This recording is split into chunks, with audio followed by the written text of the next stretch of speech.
All right, so you guys wanted to get into some seriously creepy American history.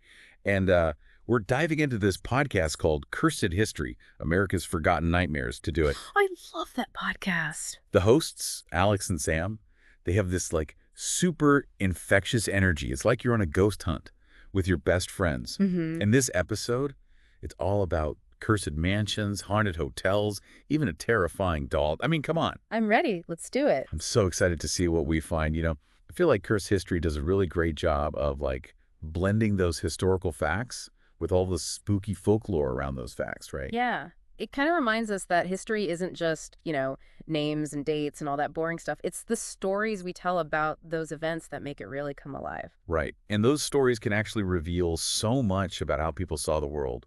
Like, okay, take the Winchester Mystery House in California. You familiar with this one? Oh, yeah? Who isn't? It's this crazy, sprawling mansion, Mhm. 160 rooms, staircases that lead to nowhere, doors that just open into walls. It's nuts. It's like a labyrinth designed to confuse, well, someone. Right. And that's where things get really interesting. So the podcast host, they suggest that Sarah Winchester, the heiress who built this bizarre house, she designed it to confuse vengeful spirits. You following. I am. Tell me more. Her family's fortune, you see, it came from selling rifles, Mm. Winchester rifles, yeah. Oh. And she believed that the victims of those rifles, like the people who were killed by them, she believed they were haunting her. Whoa. That's a pretty intense theory. Right. It's this whole idea of a house as like a labyrinth to trap ghosts. I mean, it's compelling, for sure. But the podcast also brings in this historian, Dr. Emily Carter, who has a different perspective. Oh, okay. What does she say? Well, Dr. Carter suggests that Sarah's actions were likely driven by grief. I mean, she lost her husband and her child, so very tragic. And remember, this was the late 19th century, so spiritualism was like having a moment. Right. It was this whole movement. Yeah.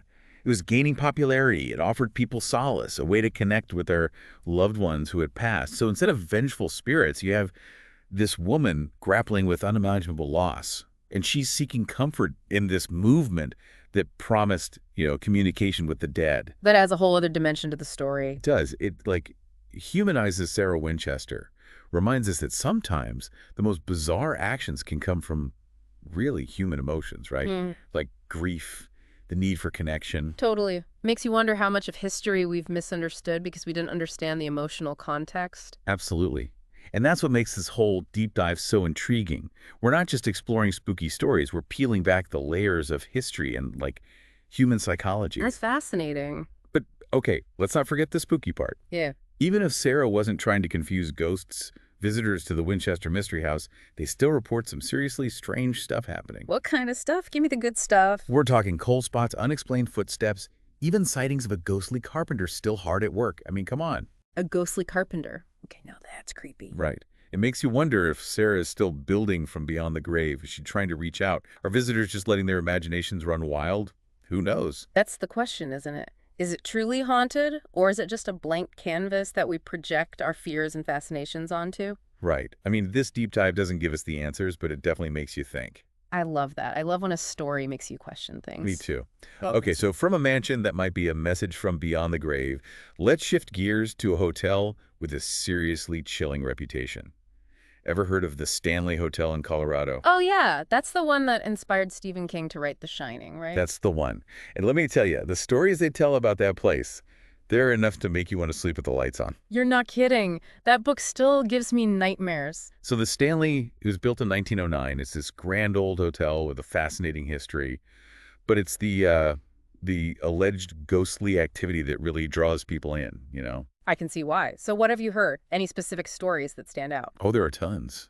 Guests report hearing phantom piano music, seeing apparitions at parties that never seem to end, and experiencing all sorts of weird events in room 217 specifically. Room 217. That's the one from the book, right? Yep, that's the one. There are stories of maids feeling this unseen presence, tucking guests into bed long after those guests had passed away. I mean, come on. Okay, that's just creepy. Like, I love a good ghost story, but the idea of a ghost tucking me in? Hard pass. Right. It taps into that primal fear of the unseen, the idea that something might be watching us, even in a place we consider safe, Totally. It's like that feeling you get when you're alone in a dark house and you swear you hear something but you can't see anything. Exactly.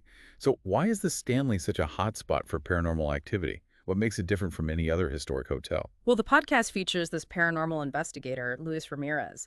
He suggests it's the unique energy of the place. It's this blend of tragedy and opulence. The hotel has seen a lot of both over the years, and that creates this potent atmosphere that might attract or amplify spiritual energy. So, like, the building itself is holding on to the echoes of past events, both joyful and sorrowful. I mean, that makes sense. Some places just feel heavy with history. Yeah. And whether you believe in ghosts or not, those feelings can be powerful. Makes you wonder how much of what we experience is influenced by the stories we've heard about a place. Right. It's like our expectations shaping our reality. Okay, before we go too deep down that rabbit hole, let's move on to our final stop on this leg of the deep dive. Fair warning. This one might be the creepiest yet. Oh, I'm intrigued. Lay it on me. We're talking about a doll. But not just any doll. This is Robert the doll. He's 3 feet tall, wears a little sailor suit, and lives in Key West. Okay, that doesn't sound too creepy yet. And he has a reputation for being, well, a little bit evil. Ah, there it is. Robert belonged to this guy named Robert Eugene Otto. And the stories claim that this innocent-looking plaything was anything but. Otto claimed that Robert moved on his own, giggled menacingly, and even tormented his parents. Wait, hold on. A giggling doll. Now that's creepy. Right. And you know I love a good ghost story, but dolls, they're already creepy enough. You throw in that whole possessed element, no thank you. Seriously, how did anyone ever think dolls were good toys for kids? I know. It's bizarre. And the podcast actually dives into that. They interview this folklorist, Dr. Maria Chen, and she explains that Robert embodies this classic evil toy archetype. Oh, interesting. So like Chucky and all those other creepy dolls? Yeah, exactly. Yeah. Dr. Chen says it reflects our anxiety about innocence turning bad, about losing control over something that should be harmless. Whether Robert is actually cursed or just a product of, overactive imaginations, he taps into a fear that resonates with a lot of people. It's that uncanny valley effect, right? Something that looks almost human but isn't quite right can be super unsettling. You got it. And dolls. They definitely fall into that category for me. Yeah, I get that. And it's interesting, right? Even though we rationally know these are just objects, the stories around them can give them this power that's hard to shake off. Totally. So, have you heard the warning about Robert the doll? Apparently, you're not supposed to take his picture without his permission. Bad luck follows anyone who disrespects him. No way. That's crazy, but kind of cool too. Right. It makes me wonder if these warnings are a way of, keeping the legend alive, the more we talk about the curse, the more real it becomes. It's like a self-fulfilling prophecy. Exactly. And that's where things get really, really interesting, right? We'll explore that more in the next part of our deep dive. Can't wait. We've got a haunted mansion, a creepy hotel, and a possessed doll. I'm ready for whatever comes next. You and me both. Stay tuned, folks. We'll be right back. Okay, so we've explored a mansion built on grief, a hotel humming with unsettling energy, and a doll that might be more than just a toy. Now, cursed history takes us to Appalachia. This region is practically overflowing with folklore and ghost stories, right? Oh, yeah. It's like the mountains themselves are whispering these tales. Right. It's fascinating how Appalachia's isolation and, its unique history have fostered such a rich tradition of storytelling, especially when it comes to the supernatural. Definitely. It's a place where the veil between the worlds feels a little thinner, I get that. But before we dive into those Appalachian tales, I want to touch on something you said earlier. You mentioned how each of these locations you've discussed, they kind of represent a different aspect of our relationship with the unknown. Yeah. Can you expand on that a bit? What do you mean by that? Well, think about it this way. The Winchester Mystery House, it's a very personal story, right? Focused on one woman's attempt to navigate grief and loss. She's doing it through this spiritual lens. Then you have the Stanley Hotel, which embodies a more collective sense of unease. It's not just one person's experience, but this shared feeling that something is off, that we might not be alone, even in a place designed for comfort and luxury. Yeah. And then you have Robert the doll, this seemingly innocent object, but it's imbued with this sinister energy. It taps into our fear of the familiar becoming threatening. The idea that even the things we consider safe could turn against us. You're right. It's like each location represents a different way that the unknown can seep into our lives. Mm. Sometimes it's intensely personal, driven by our own experiences and beliefs. Other times it's the shared feeling, a sense of unease that permeates a place or a community. And sometimes it's the fear that the very things we rely on, the things that should bring us comfort, could become sources of fear. It's like a constant reminder that we're not really in control, are we? Right. It's unsettling, but also kind of thrilling in a way, don't you think? Definitely. And what's interesting is that Cursed History, it doesn't present these stories as like simple black and white scenarios. They don't tell you what to believe. Right. Instead, they lay out the facts, the folklore, the different interpretations, and then they leave you to draw your own conclusions. It's true. It's like they're inviting you to become part of the mystery, to weigh the evidence and decide for yourself what you believe. Exactly. And that's what makes this whole deep dive so engaging. It's not passive listening. It's an active process of like exploration and interpretation. It's like they're saying, okay, here's the evidence, here's the story, now what are you going to do with it? Right. It's about asking yourself, what if this is true? And then like really exploring the implications of that belief. Okay, so with that in mind, let's head into those Appalachian Mountains. What's the first story Cursed History throws our way? We'll buckle up, because this one takes us deep into the realm of cryptids. We're talking about the Mothman, a creature that has haunted the imaginations of West Virginians for decades. Ooh, the Mothman. I've definitely heard whispers about this one. What's the story there? Fill me in.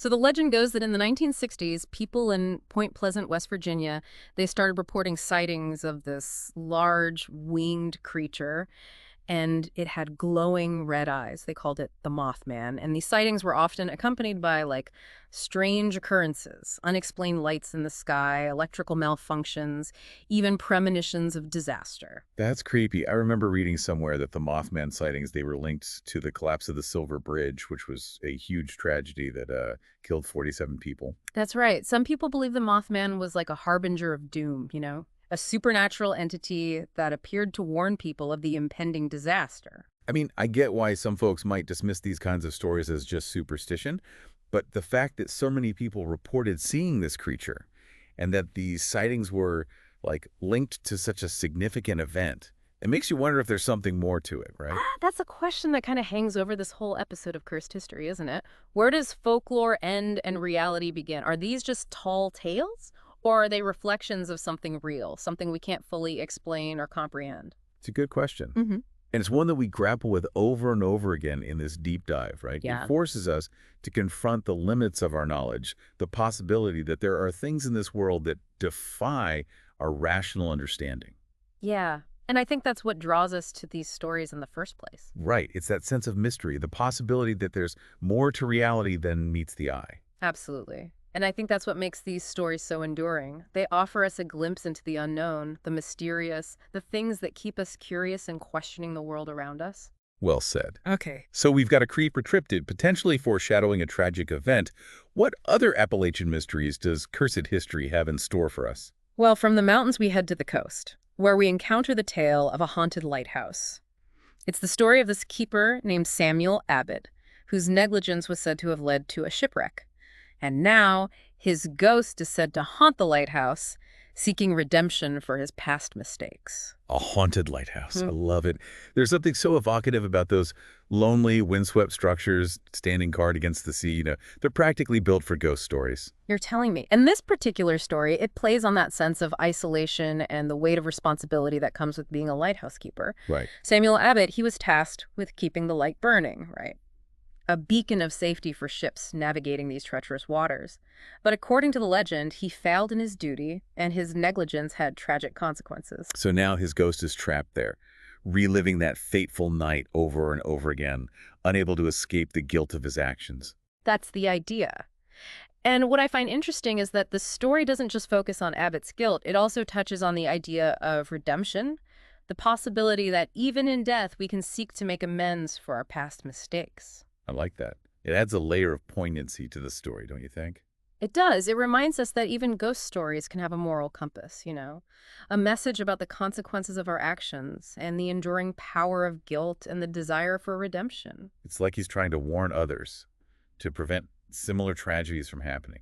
Okay, what strikes me about both the Mothman and the Haunted Lighthouse stories is that They're both connected to these real-world tragedies. Mhm. It makes you wonder if these supernatural elements are a way for people to, like, cope with loss and trauma, to Yeah. find meaning in the face of inexplicable events. It's like weaving narratives around those events, adding a layer of meaning, even if that meaning is rooted in the supernatural. Exactly. It gives us a sense of agency, a way to feel like we're not just passive victims of fate. And it connects us to something larger than ourselves, to a history of shared beliefs and experiences. Right. It reminds us that we're not alone in our fears and our wonder. Okay, so we've explored the darker side of Appalachia, encountered a cryptid with glowing red eyes, met the ghost of a lighthouse keeper seeking redemption. What other spooky surprises does cursed history have up its sleeve? Well, from the eerie isolation of the Appalachian Mountains and the windswept coast, we shift gears to a different kind of haunting. We're going to delve into the world of cursed objects, but this time it's not a doll. It's something far more unexpected, a painting. Ooh, a cursed painting. That sounds intriguing. What's the story behind this one? This particular painting is known as the Hands Resistum. It was created by an artist named Bill Stoneham in the 1970s, and it quickly gained a reputation for being, well, a little bit unsettling. What's so unsettling about it? Is it the subject matter? The style? What is it? It's a combination of factors, I think. The painting, it depicts this young boy and a creepy doll standing in front of a glass door. Their hands are pressed against the glass as if they're trying to get out, and their expressions are, well, let's just say they're not exactly friendly. Okay, I could see how that would be creepy. But what makes it cursed? What happened? Well, the stories surrounding the painting are pretty wild. People who've owned it or even just been in its presence, they've reported strange occurrences like feeling cold spots, hearing whispers, or even seeing the figures in the painting move. Oh, okay, that's taking things to a whole new level. It's one thing for a place to be haunted, but for a painting to have that kind of power, that's just unsettling. Right. It plays on our fear of the inanimate coming to life, the idea that everyday objects could be imbued with this sinister energy we don't understand. It's like a modern-day version of the evil doll archetype, but instead of a child's toy, it's a piece of art that's become this vessel for something sinister. What I find fascinating is that even though this is a relatively recent story, it's already become part of this larger tapestry of American folklore. It's a testament to the enduring power of these kinds of stories, I think. Right. It shows how quickly these narratives can take root and spread, especially when they tap into our deepest fears. They tap into primal fears and fascinations that transcend time and culture, really. And they remind us that the line between the real and the imagined is often blurred, especially when it comes to the things that frighten us. That's true. We tend to project our anxieties onto the unknown, don't we? Okay, so we've explored the darker side of Appalachia, Mm-hmm. encountered a cryptid with glowing red eyes, met the ghost of a lighthouse keeper seeking redemption, and now we have a cursed painting that might be more than just a creepy image. What else does cursed history have for us? What's next? Well, from the eerie isolation of the Appalachian Mountains and the windswept coast, we shift gears to a different kind of haunting. We're going to delve into the history of a place that's become synonymous with mystery and the occult. The infamous Skinwalker Ranch. Ooh, the Skinwalker Ranch. I've heard whispers about this place. It's supposed to be a hotbed of paranormal activity, right? That's right. And the stories that have come out of that ranch, they're some of the most bizarre and unsettling you'll ever hear. But before we get into those tales, I think it's important to take a step back and consider the broader context of what we've explored so far. Okay. What patterns have you noticed? What connections have you made between these different stories? That's a great question. I think what's really struck me is how these stories, despite their supernatural elements, are ultimately about human experiences. Whether it's Sarah Winchester's grief, the collective unease of guests at the Stanley Hotel, the guilt of the haunted lighthouse keeper, or the fear of the unknown embodied in the Mothman and the cursed painting. These stories are all rooted in human emotions and the way we make sense of the world around us.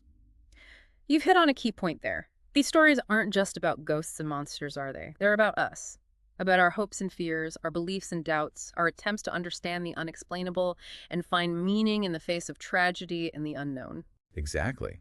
And I think that's what makes them so compelling.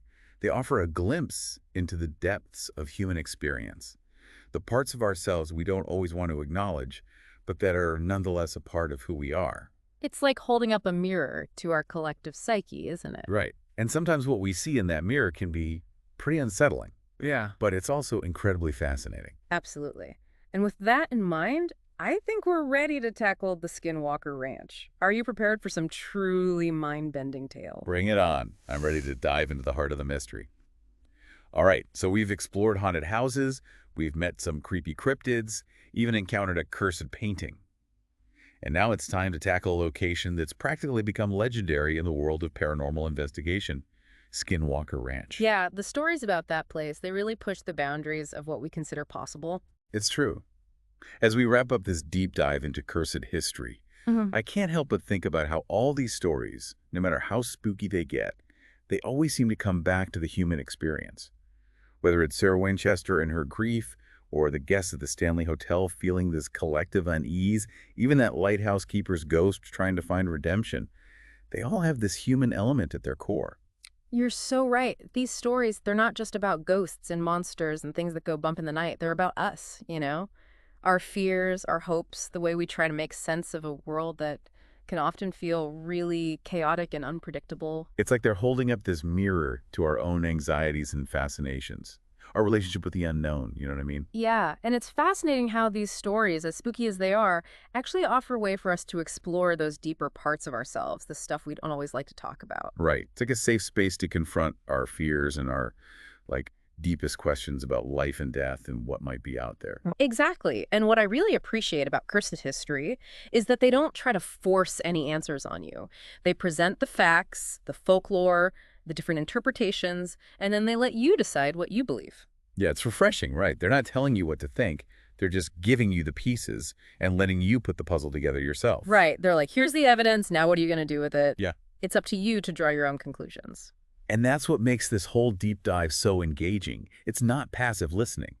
You have to actively engage with the material, question your assumptions, and really grapple with the mysteries at the heart of these stories. It's like a mental workout, but for your spooky side, you know? Exactly. And as we get ready to explore Skinwalker Ranch, that's exactly the kind of mindset we need. An open mind, a willingness to question everything, and maybe a little bit of courage, because those stories can get pretty intense. Oh, I'm ready. Hit me with your best shot, Skinwalker Ranch. Let's see what you've got. Okay, so Skinwalker Ranch, it's this property in Utah that has become notorious for reports of UFO sightings, animal mutilations, strange creatures, and all sorts of paranormal phenomena. It's like a magnet for the unexplained. What's interesting is that these reports, they go back decades, even before the ranch became this, like, pop culture phenomenon. That's right. Native American tribes in the area, they have legends about this place that go back centuries. They call it a place of powerful and sometimes malevolent spiritual energy. It's like the land itself is imbued with this, like, ancient, otherworldly presence. And the modern stories that have come out of Skinwalker Ranch, they just add to that sense of mystery and unease. People report seeing strange lights in the sky, objects appearing and disappearing, even encountering entities that defy description. It's like the laws of physics just don't apply there. Right. It's a place where reality seems to bend and twist, where the impossible becomes possible. What's fascinating is that the ranch has been investigated by scientists, researchers, even government agencies, but no one has been able to definitively explain what's going on there. It remains this huge enigma. And I think that's what draws people to it. It's this ultimate mystery, a place that challenges our understanding of the world. It's like a giant question mark on the map, daring us to come and figure it out. And whether you believe in UFOs or interdimensional beings or just the power of human imagination to create extraordinary stories, there's no denying that Skinwalker Ranch is a place that captures the imagination. It forces us to confront the limits of our knowledge, the possibility that there are things out there that we may never fully understand. And maybe that's okay. Maybe the mystery is part of what makes life so fascinating, right? Keeps us curious, keeps us questioning, keeps us searching for answers. And who knows, maybe in that search we'll discover something even more amazing than we could have ever imagined. So as we wrap up this deep dive into cursed history, I want to encourage everyone listening to keep exploring the world with a sense of wonder and curiosity. Don't be afraid to ask questions, to challenge the status quo, to embrace the mysteries that surround us. Because who knows what you might find lurking just around the corner or hidden in the shadows of history. Thanks for joining us on this journey into America's forgotten nightmares. Keep an open mind, stay skeptical, and most importantly, stay spooky.